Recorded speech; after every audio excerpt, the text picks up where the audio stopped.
Generation 1. Generation 1 fighters are the first aircraft to use jet propulsion in combat. The Messerschmitt Me-262, introduced by Germany in 1944, was the world's first operational jet fighter. It flew at 870 kilometers per hour, faster than any Allied piston engine fighter it encountered. Despite its speed advantage, it was nearly useless in a dogfight. Early jet engines took too long to spool up.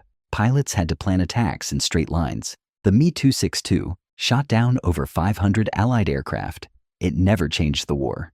Germany built 1,400 of them. Only 300 ever flew combat missions. Fuel shortages and pilot losses did more damage to the program than enemy fire. The British Gloucester Meteor entered service the same year. It never met the Me-262 in combat. Both sides kept their jets away from each other by theater separation, an early form of information control in aerial warfare. Generation 1 fighters had no air-to-air missiles, no radar, and no ejection seats in early models. Pilots who needed to bail out had to physically climb out of the cockpit at speeds that could tear a human body apart. Generation 2. Generation 2 begins in the late 1940s and defines the Korean War air war. The North American F-86 Sabre and the Soviet MiG-15 were the two dominant aircraft. Both used swept-wing designs copied directly from captured German aerodynamic research from World War II. The MiG-15 outclimbed and outran the F-86 at high altitude. American pilots countered with superior training and better gunsight technology of the F-86.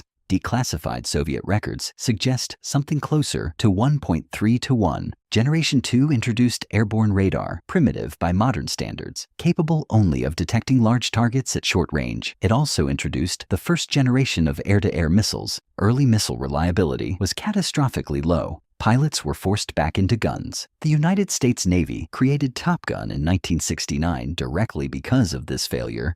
Generation 3. Generation 3 fighters broke the sound barrier as a standard performance baseline. The F-104 Starfighter, the F-4 Phantom, the MiG-21, and the Mirage 3 defined this era. The F-4 Phantom had no internal gun in its original design. Air Force leadership in the early 1960s believed missiles had made dogfighting obsolete. Vietnam proved them catastrophically wrong. The gun pod was bolted on externally as a field fix. Later versions had the gun integrated into the airframe.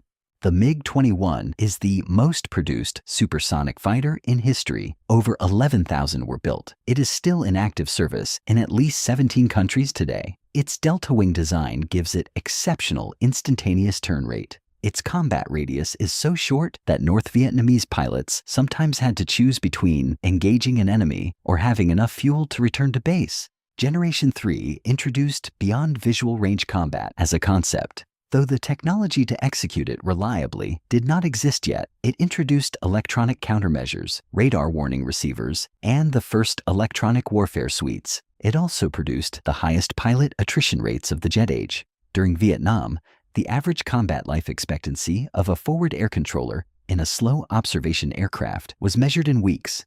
Generation 4. Generation 4 is the most populated generation in current service worldwide. The F-15, the F-16, the F/A-18, the MiG-29, the Su-27, the Mirage 2000, and the Tornado all belong here. These aircraft introduced fly-by-wire flight control systems, computers that interpret pilot inputs and prevent the aircraft from exceeding its structural limits. The F-16 was deliberately designed to be aerodynamically unstable. Without its flight computer running 40 corrections per second, it cannot fly. This instability gives it extreme maneuverability. The F-15 Eagle has an air-to-air combat record of 104 kills to 0 losses across all operators. This record spans 4 decades, multiple conflicts, and multiple air forces. It remains unbroken. The Israelis account for the majority of those kills, primarily during the Bekaa Valley campaign of 1982, where they destroyed 82 Syrian aircraft in 2 days without a single loss, the most lopsided air campaign result in the history of jet combat. Generation 4 introduced true beyond visual range combat with the AIM-7 Sparrow and later the AIM-120 AMRAAM, Advanced Medium Range Air-to-Air Missile. It is active radar guided, meaning after launch it guides itself. The launching aircraft can turn away, defend, or engage another target. This concept is called fire and forget, and it restructured every tactical doctrine written after 1991. Generation 5. Generation 5 fighters are defined by 4 characteristics that must all be present simultaneously: all-aspect stealth, supercruise capability, sensor fusion, and internal weapons carriage. Removing any one of these characteristics drops the aircraft to a lower generation by most analytical frameworks. The F-22 Raptor entered service in 2005. It has a radar cross-section estimated at approximately 0.0001 square meters, roughly the size of a steel marble on radar. An F-50 has a radar cross-section of approximately 25 square meters. A commercial Boeing 737 is approximately 10 square meters. The F-22 is so stealthy that the Air Force classified its exact value. In simulated combat exercises, F-22s have achieved kill ratios of 108-0 against Generation 4 opponents. The Air Force stopped publishing these results. The F-35 Lightning II is not a dogfighter. It was never designed to be. It is a flying sensor node. Its AESA radar, electro-optical targeting system, and distributed aperture system, 6 infrared cameras fused into a 360-degree sphere around the aircraft, give the pilot situational awareness no previous fighter in history has possessed. The pilot can look through the floor of the aircraft. The helmet costs $400,000. There are currently over 900 F-35s in service across 17 nations.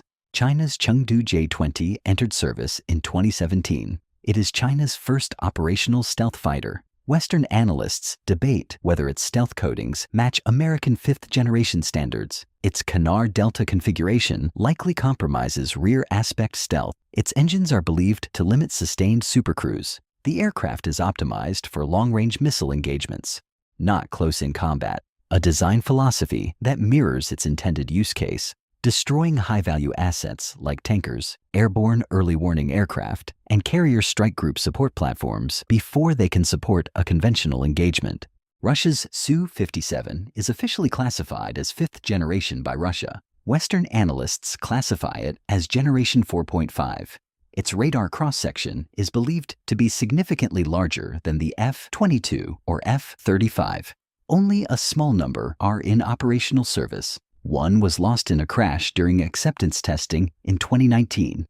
Generation 6 fighters do not yet exist in operational form. The defining technologies of Generation 6 are expected to include optionally manned or fully unmanned capability, directed energy weapons, high-powered lasers or microwave emitters as primary armament, artificial intelligence-assisted or fully autonomous combat decision-making, collaborative combat aircraft, loyal wingman drones operating in coordinated swarms controlled by the manned aircraft, and hypersonic weapons integration.